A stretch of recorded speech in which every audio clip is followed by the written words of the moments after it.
Welcome back to another episode of RNT Fitness Radio. Today I'm joined on the line by Hirsh, who's one of our clients based in LA in California. And I brought him on the podcast today to talk about what it was like transforming your body while at the same time undergoing extremely intensive neurology training and moving to a new city. So he moved from Detroit to LA last year. And, you know, being in a new city means a lot more social events, a lot more networking, because you've got to establish yourself, build a network, and a lot of that involves entertainment. So we dug into a lot of the strategies that he used to, you know, balance the entertaining side of things while at the same time fulfilling his goals of achieving an incredible physique, which he did. And I've actually linked his case study in the show notes, which you can check out after listening to this episode. What's also cool about today is it's Halloween, and his best friend Manit is taking part in a photo shoot today. And we discussed Manit's transformation at the beginning, and he's also undergone a really, really cool one, which I can't wait to show you guys in the next few weeks. So keep an eye out for that. Another really cool part of this episode is we talk productivity, and I love any sort of hack that's going to help productivity. So Hirsh talks about binaural beats and whether they actually work or not, and various things around white noise and creating flow state, which I think you'll find really interesting. So I hope you enjoyed today's episode.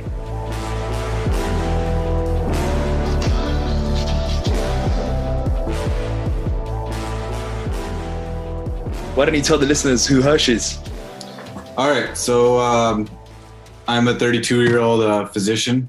I live out in Los Angeles and originally from Detroit, or better known for Akash as Eminem's hometown.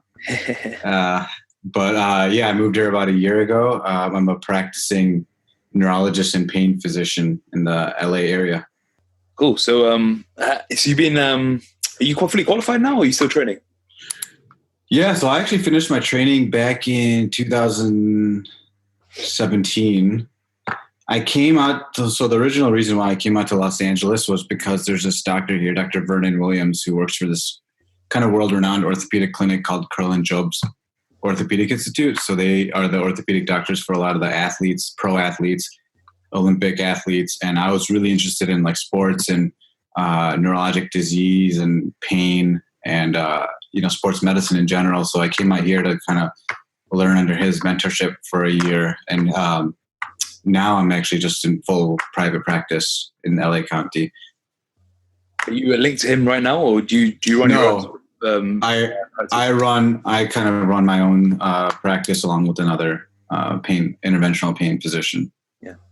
So what are your typical kind of clients that you see on a daily basis? So I see all sorts of clients. I see a lot of mostly adults, 18 plus. A lot of these patients have longstanding, usually spinal issues, spinal related pain, a lot of sports injuries. These are my primary patients. I mean, occasionally I do still see some genuine bread and butter neurological patients like multiple sclerosis, Parkinson's, Alzheimer's, stroke, seizure, these kind of patients. But bread and butter, a majority of my cases are usually due to just chronic pain, whether basically anywhere you're having pain, up and down your head to toe. If you have pain somewhere, I can usually handle it. And what kind of strategies are you using? Is it kind of medicinal based, or is it physiotherapy based? How do you kind of tackle these problems? So I'm mostly a procedure based physician. So I do a lot of spinal injections. So a lot of injections. Okay. A lot of and then I do some neuromodulation, which in other words consists of things like spinal cord stimulators, which are basically two electrodes that you put on the spinal cord to block pain signals. I do some pain pumps where we insert pain medication into some of the fluid that surrounds your brain and nerves. So there's different interventional methods that we use. And the reason is because we're trying to actually cut down on the use of pain medications. It's a big crisis here in the United States. And I think it's starting to develop more so internationally as well. But so I'm mostly a procedural based pain physician. And occasionally I do see some neurological diseases. Awesome. Do you ever use like training or anything like that in your kind of rehab? Yeah. So, usually I leave that to the discretion of either the chiro or physical therapist. But a lot of patients always ask me all the time, like, how much can I do? And, usually a lot of my patients are 40 plus, 50 plus. So, a lot of times I just give them kind of exercise advice, and it's easier to communicate with them in that way because I myself have gone through, gym exercises and weightlifting and things like that. And so, a lot of times what I tell them that you get to a certain point in your life where you just can't keep grinding out the reps and heavy weights, and you just have to like really watch your joints. And so, I usually recommend like high reps, low weight, and with concentrating on full contraction, and proper form and things like that. It's kind of cool to have that background too, because I can kind of show them how to do different exercises properly and with proper form, and it kind of communicates with them at a different level than just like a medical level. And they can relate to you, right? Yeah, exactly. Yeah. So let's talk about your own training history. For the listeners who don't know, I've been training Hirsh for just over a year now, and we've kind of we've been through quite a interesting transformation. We've kind of gone through different phases, and what's interesting about Hirsh, and the reason why we brought him on today, is because he's got a unique background in that the transformation happened when he moved to a different city. He was undergoing extensive medical training, and he was using a lot of strategies that I think people will find interesting today. Things like intermittent fasting and various kind of schedule hacks, as you might say, to make it a lot easier for himself. But before we go into that, why don't we cover like why you first started into training? What was your initial why? And talk about the early days. Yeah. So, I was actually thinking about like when I was going to bed last night, I was trying to think about how I would kind of tell my story about this. And it's kind of complicated. It's not complicated, but there's many different facets to it. So initially, I guess you could say my fascination with like physique development and just being strong kind of developed when I was a kid, to be honest with you, with superheroes. They're always like really strong and they're reliable. And so I kind of always just kind of held that to be very valuable, to be in good shape. And I was kind of inspired by these superheroes. But when I got older, when I was in high school, just like everyone else, you want to get in shape to, attract the opposite sex. And, that's like the primary driver when I was like a teenager. But then also I would actually, when I was in high school, I would actually get in some fights here and there. I lost my temper a few times. And so there was this odd like teenage mixture of wanting to attract the other gender and also just getting in fights and sort of being bullied from here and there. When 9/11 happened, I was in high school. And so I remember there were some ignorant things said to me, and some kind of, even though, obviously me or my people or my family or whoever didn't have anything to do with it, kids would say certain things.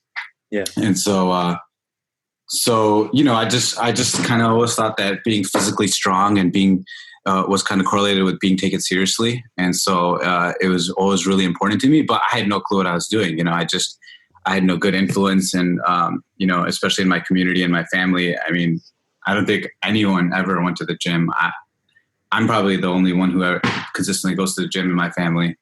And so I didn't really have any influence. So, I kind of just thought that's just, there's some people that are just born strong and some people that aren't. And I just kind of accepted my fate as, someone who's always kind of just going to be like sort of skinny fat.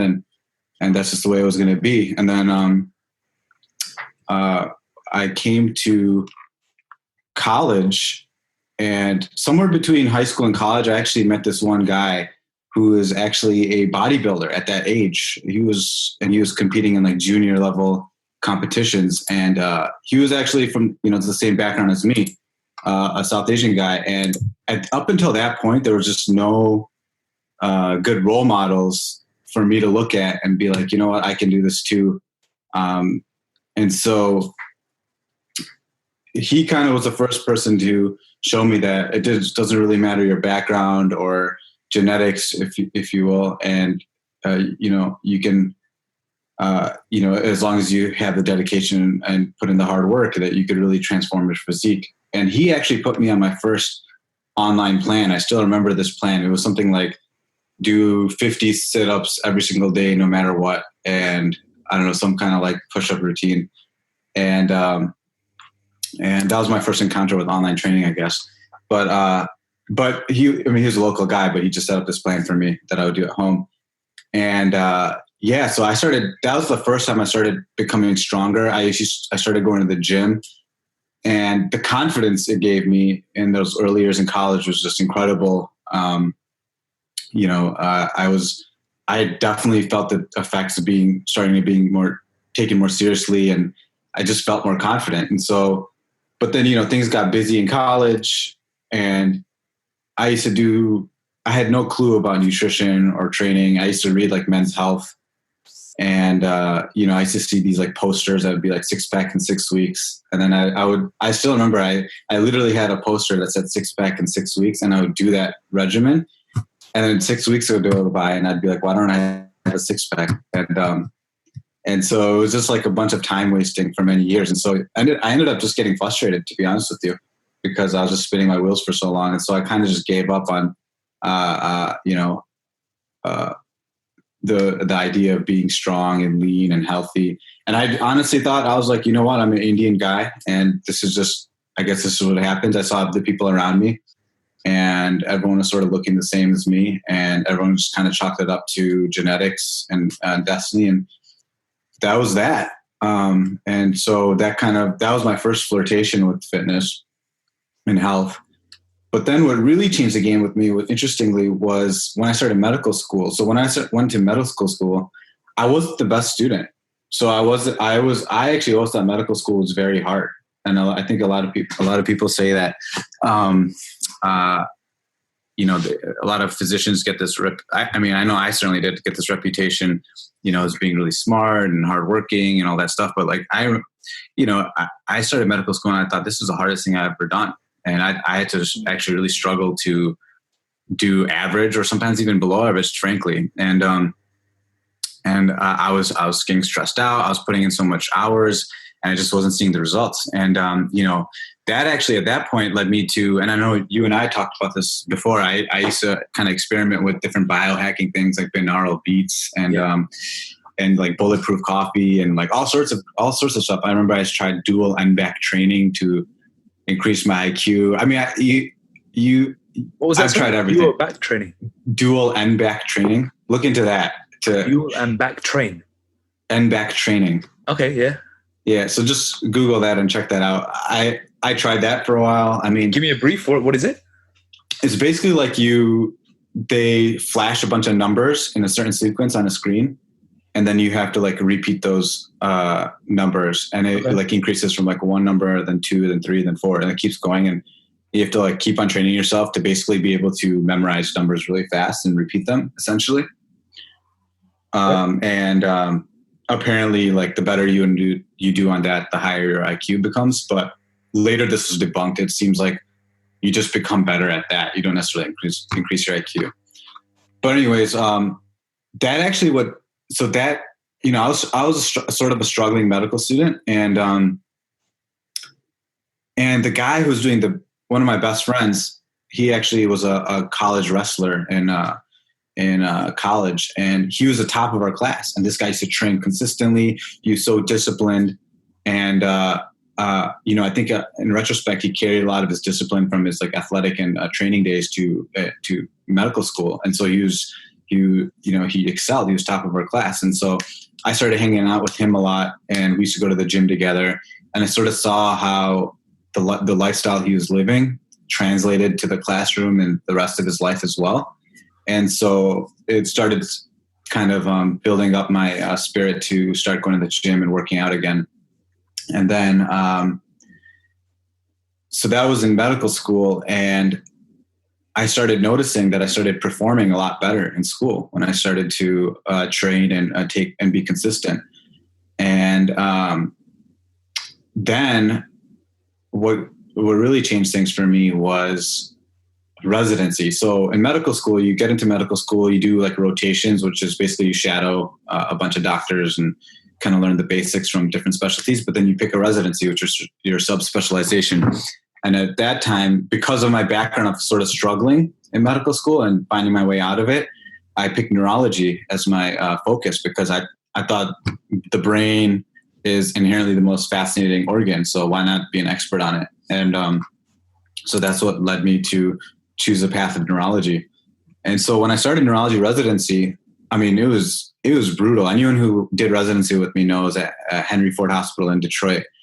I mean, it was one of the busiest programs in the nation. I mean, we were working minimum 100 hours a week, just getting pummeled. And there would be there'd be days where I'd walk into work at 6 a.m.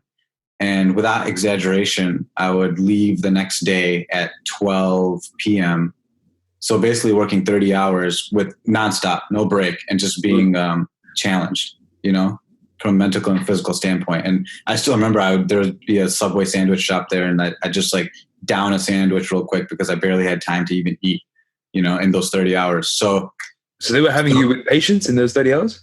Yeah. So in retrospect, it's a little dangerous. It is very dangerous. But so what happens is there's all these quote unquote laws or rules to prevent that, but no one really follows. And then some of the OG doctors, they're like, well, we did it this way, so you guys got to do it now, So there's a little bit of hazing going on or something. But anyways, so that really tested me, and the thing with that is I wasn't a strong resident as either in the beginning, but my ambition was very high. I wanted to come out to Los Angeles. I wanted to, the specialty that I'm doing now, which is interventional pain, the spine procedures I was telling you about, is a highly, highly competitive fellowship. It's one of the most competitive fellowships you can apply for, especially as a neurologist. And so, so I found myself in a position basically where I had to perform really well in a stressful environment with limited amount of time. And so I'm not going to lie, those couple of years, I kind of just forgot about my health and fitness, and I just kind of focused. And what I realized was when I forgot about my health and fitness, I saw, again, same thing, a direct correlation. When I spent less hours at the gym, I performed worse in the hospital, worse on my exams. And so then again, I started to say, okay, I have to somehow make diet, fitness as a part of my lifestyle to improve the rest of my life. It's almost like it primes you up for the rest of your life. And so that's where my focus came in. And again, and so that's where I'm at now really is I like to stay. I mean, it's kind of like it's not a very linear story, but now it's just a part of my life and a habit that I keep because A, I enjoy it, B, it gives me more confidence. C, I've learned through my neurological training, the benefits of diet and exercise and staying lean and fit. And you'd be surprised, for 4 years seeing patients with Alzheimer's, Parkinson's. I mean, I'd see patients that were talking to me at one moment and then a minute later to be paralyzed on the right side. Has a profound effect on you, and it just makes you never ever want to be in that position. And so, I'm very motivated from that standpoint, and so that's kind of what spurred my interest in training. Talk to us about where you were just before starting with RNT. What were you doing then? Like, where were you at in terms of your progress and your physique, and how you were mentally in terms of your goals? Yeah. So before I started RNT,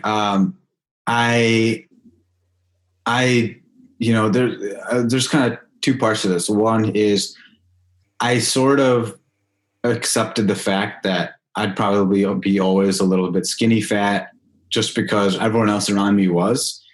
And, I was kind of in this situation where I was staying back home. I was in my late 20s. And I was going out on weekends, going to happy hour. And, I was training once in a while. And I just sort of thought that that's just how things were going to be. And that's because of everyone else around me in my environment. And furthermore, when I did more research on it, I realized that, and I think I sent you this article, Akash, back in the day, where there was some study done where it showed that I think South Asians have to exercise 2.3 times more than the Caucasian or something like this, and then to get the same results. And then furthermore, do you remember that? Do you remember? Yeah. Can you send me that? Because can you send me that again? Because the reason why I say that is because we talk about this a lot within our team, and we say how you get a Caucasian guy, or you get an Indian, South Asian guy. a Caucasian guy drops 10 kilos, they look great, right? They look six pack, they're ripped, everything. A South Asian guy drops 10 kilos, they're just getting started. Right. No, that's so true. They got another 10 kilos to go, right? And even then, you don't know if they're going to look good or not. You just need to do double the work to get the same place. And I think there's so much harder, not from a physical point of view, but also a psychological point of view, because you got to untrain so many other social stigmas they're so used to being brought up within. Right. So I actually discussed this with one of my so what an attending is like a mentor doctor, when you're training.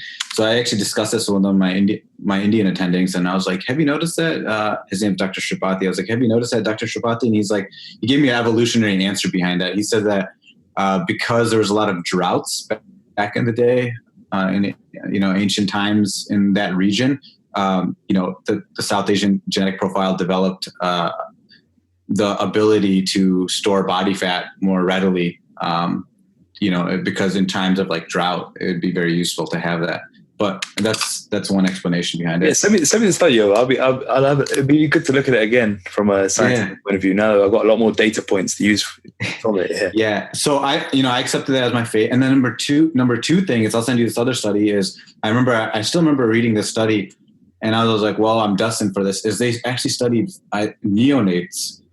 South Asian neonates and, versus Caucasian. And even at that level, there was a higher amount of visceral fat in the neonate, which suggests that, which a neonate means like born within a week or two, and so which suggests that it isn't so much as of an environmental factor. I mean, there's a genetic and proper physiologic reason why South Asians would have higher visceral fat, So it's not just like the diet or like the social stigmas, but there's an actual genuine physiologic reason behind it. So, I accepted that as my fate, and I'd go lift, and I just thought, okay, I'll never have a six pack, whatever, that's fine.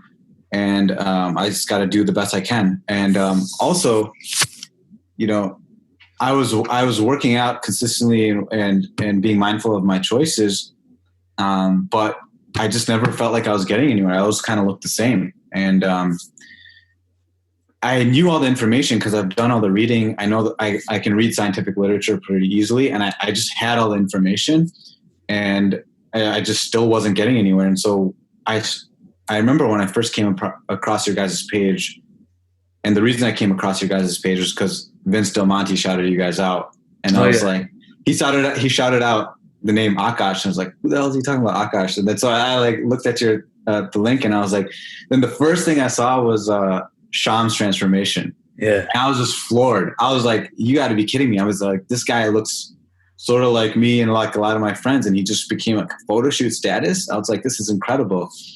And so then I just kept on, I kind of kept digging, and I just kept on seeing people who I could relate to on a personal level over and over and over, transforming. And it wasn't even like the South Asian thing.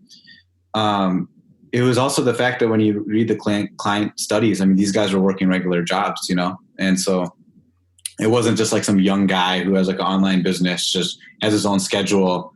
So of course he can like fast for like 16 hours and hit the gym. You know what I'm saying? So, So like, it was just like it was just super, super relatable. And so, so then Akash, I was studying your case. I literally read every single one of your case studies. I remember sending them to Minnie. I was like, you know what, man, I don't think I need an online coach. I'm just going to like study his case studies and like, I'll just do it myself, So I was like trying to do it myself for a while. And I like even made my own Excel sheet, and I like went through and I like basically mimicked your thing, but I wasn't getting anywhere. Right. And then it just hit me, man. I was like, you know what, man, a lot of these, if you listen to like, for example, like Conor McGregor or any of these fighters or any champion athletes, like Michael Jordan, he had a famous coach named Tim Grover. Yeah. And I mean, can Tim Grover shoot a basketball better than Michael Jordan? Probably not, or like, is Phil Jackson a better basketball player than a lot of these players he coached? Probably not. And then if you listen to Conor McGregor, when he talks about like the preparation, he talks about his team. He's like, we've been putting in a lot of work. He talks about his coaches. He's like a nutritionist. And like, are these guys probably not the best in shape guys themselves? No, but sometimes you just need that accountability. And I realized in my own personal life, anytime I've had a mentor or a coach, it really just 10x your results, and it's like a shortcut to the path that you want to go to. And so then it just dawned on me. I was like, even though I have all this information, and you guys give a ton of free information. If you go online, honestly, you can get all the free information you want, and you can educate yourself as much as you want. But until you have that like coaching and structure and accountability, that's what makes all the difference. And it's also easy to kind of go down the rabbit hole when it comes to fitness. So I saw you, I was like, you're a champion bodybuilder. You've had a track record. It's time, and I'm not getting anywhere myself despite having all the information. And so, and the motivation, going to the gym was never a problem. And I understood macros and how to count. I knew it all. I really had all the tools to do it. I just wasn't doing it. So that's what kind of pushed me over the edge and sign up for RNT. Well, you slid into my DMs, and then I slid into your DMs. Yeah, I remember I was in Copenhagen at the time, and it was late at night in Copenhagen, but it's early for you, right? And then you're like, "Hey, man, I'm ready." Yeah, I couldn't do it on my own anymore, and I was just like, "Let's just give this a shot," So now you're in the midst of your transformation. Talk to us about your obstacles you faced, the kind of challenges you had with your day to day, and everything you were balancing at the same time. Because you had your neurology training, you had you're in a new city, so you were networking a lot and traveling back and forth, for your wife, and you wanted to balance the training. So how did you do all that? And tell the listeners, who are in similar situations, what they can do. Right. So yeah, so one key thing I will say, and for people who are trying to balance, is like, one thing that makes it a lot easier is I genuinely enjoy the gym. So like, I know there's a lot of people that don't like the gym, but I think it's, I wasn't always like that. And I think it's just like something that developed. And for me, it's like, I have to go 3-4 days a week, just not even necessarily for accomplishing any goal from a therapeutic standpoint. I just kind of put my headphones in and just kind of lose myself for a bit. So that's one thing that really helped, is I knew I wouldn't miss training. And even now, if you realize with my check-ins, I never ever miss training sessions. I might screw up with my diet. So that's, if we're talking about challenges, that's a big one, is the diet. And I think that's everyone's challenges, especially when you're moving to a new city, and not even just moving to a new city, but you're interviewing for jobs and networking. A lot of this revolves around going to happy hour or going out for dinner and things like that. So yeah, that was, and especially when you're in a city like Los Angeles, the food is unbelievable here. So you want to try the different foods, and you don't want to necessarily meal prep. So that was probably my biggest challenge. One way I got around that, and I don't know if we'll probably talk about this later or not, but for me, that was huge, is intermittent fasting. Yeah. And that was a big, thinking back about my health history or like training history, is I used to be one of those guys who used to think, you eat 6 meals a day. And I used to think like, oh, if you don't eat, then you're going to lose muscle, and you're going to, and your BMRs are going to like crash. And then I just realized that's just not the case. So yeah, intermittent fasting was huge for me, man. That was huge. That was probably the biggest game changer. And how were you using it? What kind of strategies were you using for intermittent fasting? So for intermittent fasting, I would typically eat my last meal around 8 or 9, and then I wouldn't eat again until like 1 p.m. the next day, or like 12. And so, I know there's various protocols. Some people do like a 24-hour fast. I know there's all sorts of things, but from my research and from what I read, I think you need like 10 or 12 hours of fasting until insulin levels go down, and you start using ketones, and you start tapping into your body fat. So my goal has always been like to at least fast for 10 to 12 hours. And for a lot of people, it's as simple as like skipping breakfast, so to me, I didn't really find it that complicated. I mean, 10 to 12 hours is pretty easy for anyone, because, you can have dinner at 7, you can have breakfast, you can have dinner at 7 and then breakfast at 7, right? And right. I think that's a pretty good level for digestion purposes as well. Just having that, giving your digestive system a break, right? So I gave myself a break. Yeah. I gave myself a break for 12 hours. And then for me, the goal, like the main hour I really had to be strict was like the next 4 or 5 hours, right? So like from 12 to 16 hours. So what were you doing? Yeah. So it was funny too, because the MAs or the medical assistants and the nurses at my clinic would always make fun of me. I'd always walk in with this half-gallon bottle filled with water, and while I was on the cut, I'd put in caffeine in there, some EAAs, and I would just sip on that the whole time. And I felt like that blunted my hunger. And then also, as I'm doing right now, just having some black coffee. Just little strategies like that to kind of blunt my hunger. And then after a while, you just kind of get used to it. And sometimes I wouldn't even need to do all that stuff. I would just kind of just carry on with my day. And in fact, it got to the point where I almost like needed to fast. It's like if I ate breakfast, I'd feel sluggish or just kind of out of it in the morning. Yeah. I personally fasted for about 13, 14 hours, just more from a lifestyle point of view. There's no it's not for any kind of fat loss benefits or anything like that. It's more just, I eat dinner around 7, and then in the first 3 hours of the day is when I write, and then I usually have breakfast around 9. So it just works really well for me. Yeah. Well, I don't think if there's I think the evidence is clear that there's no specific benefit. And when you're just thinking about fat loss or getting shredded, I don't think there's anything magical necessarily about fasting. But I do think that there's something to be said about just having a more productive life and being able to comply to a diet. So I mean, that's kind of something you can't necessarily measure. And then number 2 is, there is some evidence now that fasting does protect against accumulation of DNA damage. And there's some certain proteins, the one's called sirtuin, for example, which is directly responsible for repairing DNA, and fasting has been linked to increased production of that protein. So there's different benefits of fasting that I think are worthwhile to mention from a global health perspective. But, for sure. As far as being shredded, I don't think so. I mean, touching on that, I think long term, I think it is good to give your body breaks in the day, right? Because there's some people, we've probably all been there, where, you have your last meal at 10 p.m., you go sleep at 11, and then at 6 in the morning, you wake up and you eat straight away, right? Because you're scared at any moment you're awake, you've got to have protein flooding in the system. And I think from a long-term point of view, especially as you age, it can't be healthy, right? I mean, you can't keep driving up mTOR and, it's triggering muscle protein synthesis. And that there has been links to various health risks, right? Right. And not only that, but when you start dipping into your ketones and starting using ketones, I know the ketone diet is kind of big right now, but you can still get ketosis through fasting, even if it's not consistently, but for some period of time. There's some good evidence that it protects neurons against multiple types of neuronal injury.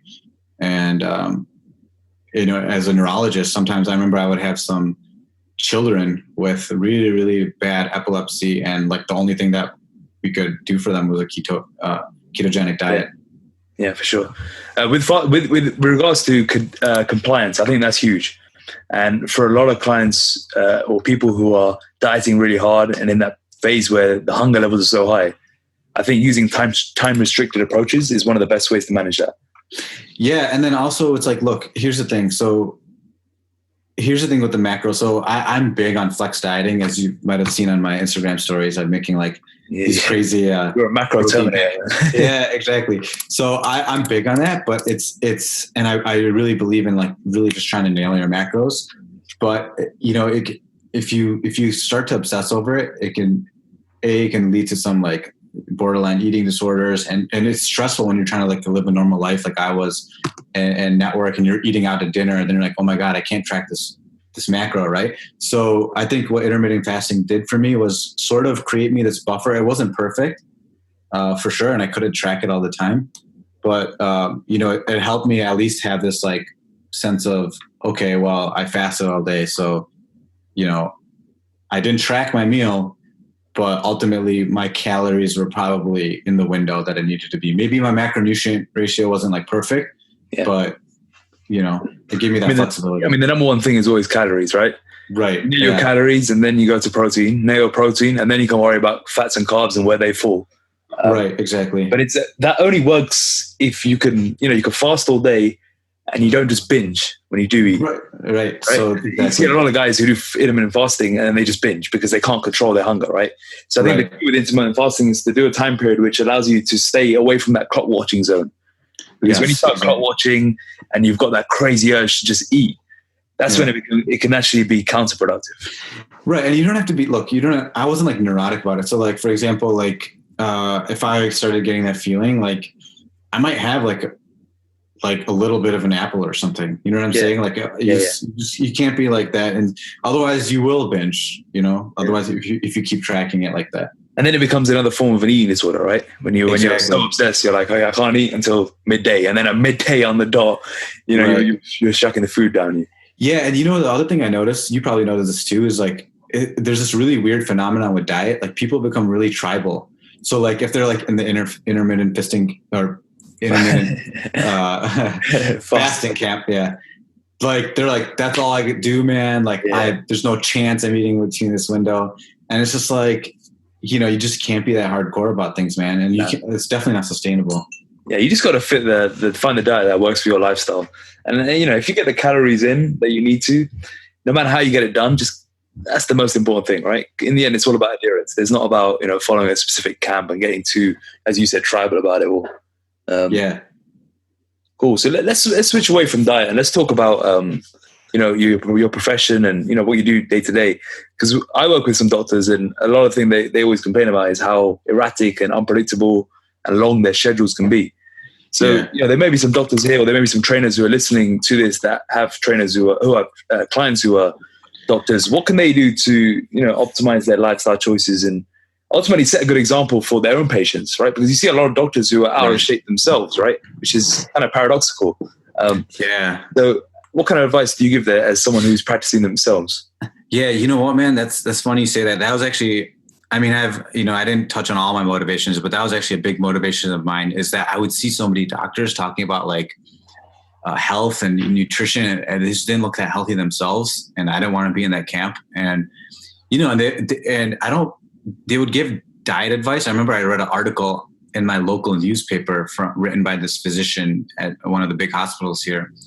And she was giving like diet advice, and it was just like completely like, it was like the typical, like you need to eat 6 meals a day and blah, blah, blah. And reduce fat to this much. And I don't know, just all sorts of like kind of outdated thinking. And, I didn't want to be one of those doctors that were like that, because, and I don't blame physicians, because we're so busy and there's so many other things we got to, it's a very different process. We're not necessarily learning prevention. We're learning, okay, someone had this complication, someone had a stroke, how do I manage it? Right. Or someone has a brain tumor, how do I manage it now? Not necessarily how do I prevent it from coming in the first place? And so I get it. I get why a lot of physicians are like that, but I kind of felt the responsibility to not be one of those physicians and kind of go the other route and be like, okay, look, I've seen a lot of people with these complications. You don't want to be like that. So how can we best prevent that from happening? So that was a huge motivation for me. And so you're right. Like with medicine, it can be a very demanding job. So, I think this is where the 80-20 rule applies, where you focus on the 20% of actions that yield 80% of the results. And so, I think a lot of people get caught up with things like doing these like high intensity, like classes or like working out. But you know this, Akash, if you really look at the energy balance equation, BMR is like 70%, NEAT is like non-exercise activity thermogenesis. I think that's what it stands for. Yeah. It's like 15 to 20%. That's huge. Right. And so the stuff that people traditionally concentrate on, things like exercise, is like 5% maybe. And thermogenic effective food is maybe like 10%. So I think the focus needs to be on a couple of things here. One is NEAT. I think that's huge. I think one of the biggest game-changing things you've provided me with, Akash, is a step goal. And I used to kind of scoff at the fact, like at people like having with their Fitbits and walking around like tracking their steps. I used to think like, oh, whatever, like steps don't mean anything. Like you need to go to the gym and you need to go hard. But actually, when I did delved into some research and some reading on it, NEAT is tremendous. So I think that's one thing that can be very easy to incorporate in any busy lifestyle is NEAT. And there's ways to achieve NEAT, not just steps, but like steps is the easiest way to track, right? So I think that was huge, isn't that? And then number two is, just really learn, at least developing the skill set for two things. One is cooking your own food that's somewhat palatable, and teaching yourself about nutrition. Like, you should know how much is too many grams of carbs, or like what's a good ratio for a meal to have. I think educating yourself on these two things will set you up to make better choices, and lead you to eat like things like higher protein meals. And that'll lead to a more satiating diet. And not only that, but that'll also increase your thermogenic effect of food by increasing your protein, right? So there's... Yeah. Go on. So I mean, there's just like little things you can incorporate that habit, and you won't have to think about so much, and you won't have to necessarily set aside so much time for. I was going to say, in the US, are doctors kind of stuck in the old days with their nutrition? Totally. Still, totally. Even in the UK, same as the UK then. Yeah, totally. I mean, look, there's now here in Los Angeles, it's a little bit more trend setting. So you do have a little bit different school of thought, but yeah, I mean, most doctors don't have a clue about nutrition, and like I said before, I don't blame them necessarily, because we're just weren't trained that way to think that way, Sure. And in terms of, in your day-to-day practice, I know you're not directly involved in like the more kind of general population in the hospitals, but what are the biggest issues we see now in terms of health risk factors, and what can we do in our younger days to help prevent these in the future? Yeah. About, instead of being reactive, how can we be proactive with our health from a different perspective, and not just fitness? So a couple things. One is, first thing I want to clear up here, and I have patients tell me this all the time, because I see a lot of chronic pain patients. I see a lot of athletes. So I've seen like both spectrums is what I'm trying to say. Yeah. I've seen I've literally had like MVP athletes for different major leagues, and, old crippled ladies. And, one thing I get a lot of times is like, I'm really busy. How can I incorporate like these high intensity training sessions and keep in shape? And one thing people have to get out of their head is that you like have to be and I'm talking about a global health perspective, not necessarily like getting shredded perspective, is you don't have to necessarily go to like all these classes and spend hours and hours at the gym. Two things you can do is just, like I said, increase NEAT and focus on your diet and really nailing those two things. And I think people will be surprised at how much that can affect your health. And not only that, but especially as you age, you actually don't want to be that hardcore at the gym, because it starts affecting your joints and you start developing pain, and then it becomes like a vicious cycle. So that's one thing. The other thing I would say is, so that's just like a mind shift. Essentially, that's like a mindset shift that people need to have. Touch on that, on the diet thing. You said nail your diet. What do you mean by nailing your diet? Yeah, so when I say nailing your diet, is being more accurate would be being aware of what you're eating. Okay. And it's not okay to just kind of be like, well, yeah, I eat a vegetarian diet. Like, you have no idea how many diabetics I see, or like borderline diabetics, and they'll be like, I don't understand. I'm eating like this great diet, like of fruits and veggies, and it's just like, it's just fruits and veggies is a lot of carbs still. Right. And so like, and so just educating yourself on what macronutrient means, and just kind of being more aware of like what you're eating. And I think as simple as not eating too much. It could be as simple as not eating too much, but I think to get to that point, because that's not easy for people to recognize, right? So I think to get to that point, I almost think almost everyone should go through at least like 2 weeks at least of just tracking what they're eating on like an app or MyFitnessPal, or just trying their best and just seeing exactly like what they're consuming, because I think that'll be a very eye-opening experience for most people.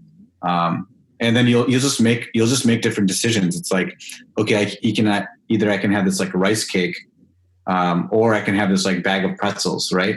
And it's like, you start making better decisions naturally by just sort of educating yourself on, which is like a more valuable macronutrient profile. And it sounds really complicated, but once you start doing it, it just becomes second nature.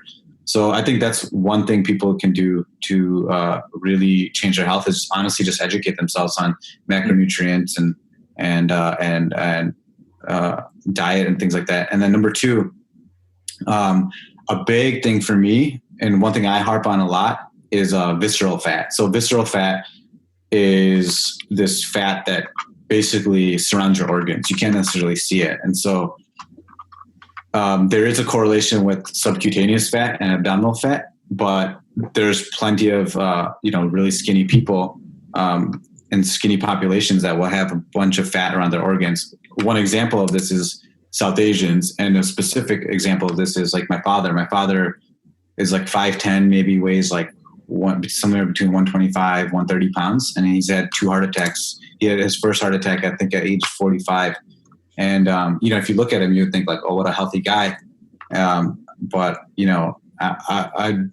hasn't got a DEXA scan ever, but I'm sure if he has, it'd show a high amount of visceral fat. And it's important to recognize visceral fat as a big concern, because the higher amount of visceral fat contributes to things like insulin resistance that leads to complications like diabetes, high blood pressure, cardiovascular disease, stroke, and it increases a good amount of inflammation. And, there's a syndrome called Metabolic Syndrome. Have you heard of that? Yeah. By any chance? Yeah. So just for people who don't really know, Metabolic Syndrome is basically this syndrome that's thought to be caused by essentially a disorder of like energy utilization and storage. And it's associated with like things like high visceral fat, high blood pressure, blood sugar, blood lipid levels. And it's usually like a precursor for other more serious diseases like cardiovascular disease, strokes, kidney disease. And so a lot of physicians will identify people on metabolic syndrome as being really high risk for developing these diseases. And in the UK, actually, the standards for metabolic syndrome for South Asians is much stricter than it is for the rest of the population. For example, one of the criteria for metabolic syndrome in the general population is having a waist size over 40 inches. And I think for South Asian, that criteria is actually even more strict, to 36. And the reason is because studies have found that even though a South Asian population tends to be skinnier and might on the outside have a good BMI, and they have very high visceral fat. So I think being aware of your visceral fat is kind of important. And the a simple way to kind of keep track of your visceral fat is really keeping your waist size down. Just measuring your waist. You can get more advanced and do things like a DEXA scan or different various body fat percentage tests. But I think high visceral fat is key. So that you're talking about the skinny fat body type, right? That's the real worrying body type. That's a huge worry. And the reason is because there's kind of like some sociological reasons behind it too. Is because, you'll hang out and, you hang out in social situations and people will tell you look fine, you look great in that shirt or whatever. So you don't have that impetus to really like lose weight or make lifestyle changes. And then it sneaks up on you real fast, kind of like my father. And you suffer your heart attack and then now you're on all these pills for the rest of your life. And so yeah, I think that's a huge problem. And and here's the thing, it's a developing problem. It's as more and more countries turn to a Western diet. Yeah, it's not just the diet; it's the lifestyle as well. You're less active, right? Totally. And the skinny fat thing, we see so many before pictures, for example, and you see the guy with very little muscle mass, skinny arms, no chest, but like they're looking like they're pregnant. You're right. Totally. I was like that. You saw mine before. Yeah. Same. Yeah, exactly the same one. And it's just scary to look at, right? But it can be fixed, though. It can be done. It needs, it needs a lot of work. You need to build muscle mass. You need to fix your diet. And you need to be persistent with it. But it can certainly be shifted. And I think that population is like you said, just because they never have real social impetus to change, is probably the most worrying. It's a huge ticking time bomb, man. And I was there. Actually, the before picture, that picture that you saw there, I was going to the gym. I was like legit going to the gym. But at that time I wasn't tracking my nutrition. I had no clue about like macronutrient ratios, but I was going to the gym. I thought I was leading an active life or a healthy lifestyle. And a lot of my friends look similar to how I looked in that. And so, another reason for my motivation. So I really wanted to motivate my friends and other people around me, to time to start taking things seriously. And it is possible. You don't have to resign yourself to thinking like that's just destiny. Yeah. It's pretty amazing when you think about it. Yeah.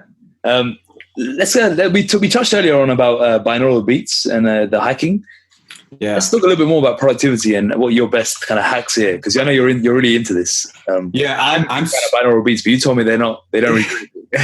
Yeah. So yeah, I mean, I'm really, really big on this, man, because I have my mind all over the place. I'm constantly doing different things. I'm a pretty busy guy, not just professionally, but even like socially. And, you know, I just try to kind of live like a pretty well-balanced life. So, and like I said, I wasn't always the best medical student or resident. And so I had to develop, but my handicap sort of made me develop certain things and certain habits and explore different habits to becoming more productive and efficient. So going into that, so I've tried all sorts of hacks. I've tried the binaural beats, and my take on binaural beats is I know how to read EEGs. Like that's part of what I do as my job, you know, reading EEGs and looking at epileptics and people have seizures. And, you know, they talk about like being in like alpha state or like beta state. And like, I don't know if there's any good solid sound evidence. I mean, look, you can be in beta state, for example, if you have certain medications or if you are anxious. But like to say that you're in an optimum state for certain brain waves, or different frequencies, I don't necessarily buy that, because there's like a wide range of you can see a very high functioning people that have a little bit higher frequency, and that's just their neurologic footprint. You know what I'm saying? So, but I mean, I don't know, maybe there's going to be more evidence coming out later on that it helps. And secondly, I'm not convinced that listening to those audios changes your brainwaves. Yeah. You know what I found with what I think it is really, because I don't only use binaural beats, and one thing I do is when I'm writing, so I need to be at my best, right, when I'm writing. So what I do is I just play I play one song with no words but repeated over and over and over again. So right now, what I do a lot of is this piano song called Nocturnes in B flat minor by Chopin or something. And I just play on repeat nonstop for 2-3 hours. And I think once you just only recognize it's there, but it's kind of there. What's the science behind that? Because I think that's something that I genuinely do believe in. And then when I do say emails, for example, I'll shift to another type of song. It'd be different because I'll only use that song for writing. When I'm doing emails, I'll just repeat any song, but it can be any song, but it'll just be on repeat. The key is not to have it change. What's the research behind that, if there is any? Or am I just talking from an anecdote? Yeah, I mean, there's actually some, I haven't researched too much into like that kind of stuff, but like there is some studies that I've read about white noise.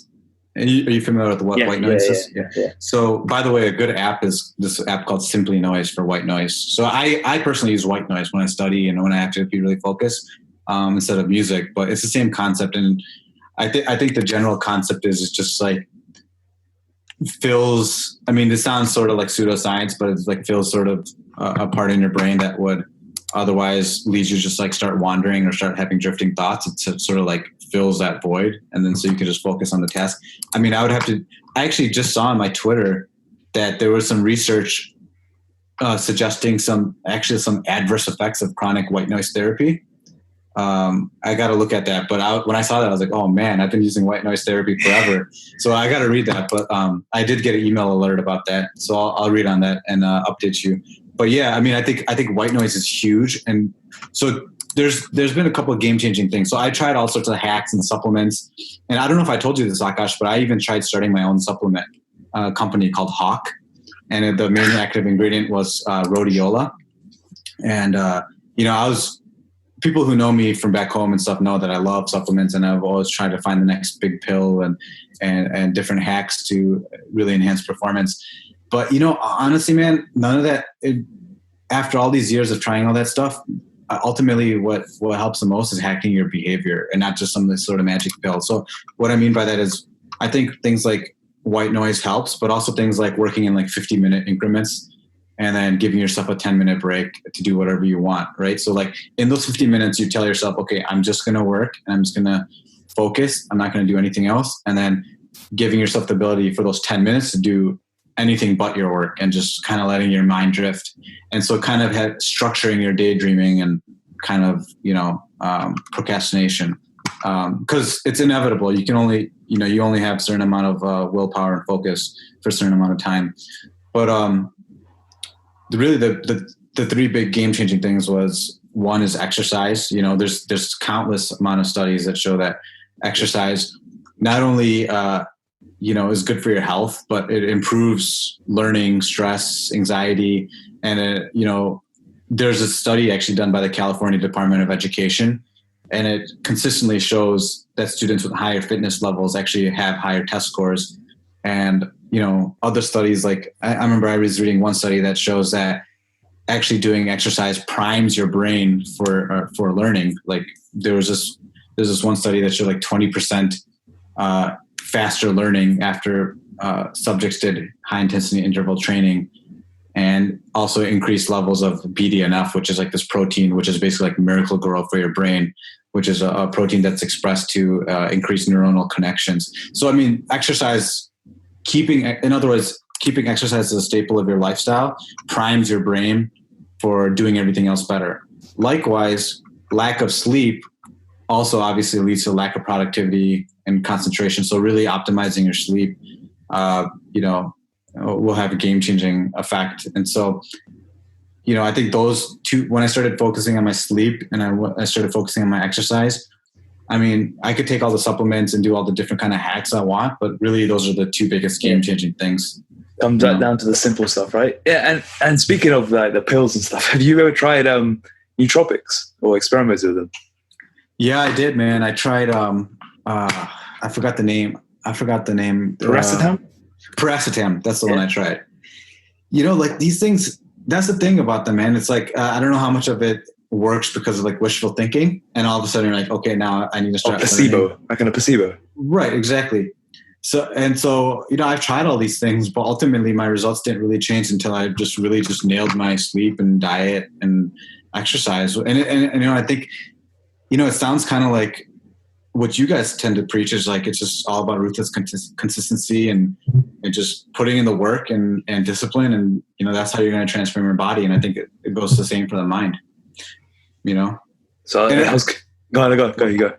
I mean, this kind of delves into some deeper like evolutionary stuff, but like, one could argue that the sole and primary purpose for the brain is to produce movement. And okay, interesting. And you see examples of this like throughout different organisms and evolution. Like for example, like the koala, for example, you can imagine a koala just sitting there and just eating some eucalyptus leaves and not really moving much, right? And so if you look at the evolutionary history of a koala, they once upon a time used to have much larger brains, and then they developed the ability to have a diet solely relying on eucalyptus leaves. And so now they've become very like stationary animals. And there's other examples of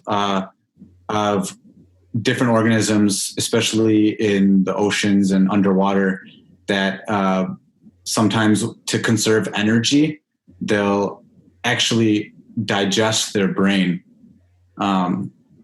I forgot the specific species name, but that's sort of more of an extreme example. But basically, it's there's a decent amount of evidence to suggest that you need a bigger brain to support more large complex movements. And so the animals with more large complex movements tend to have bigger brains. Interesting. I've never heard that before.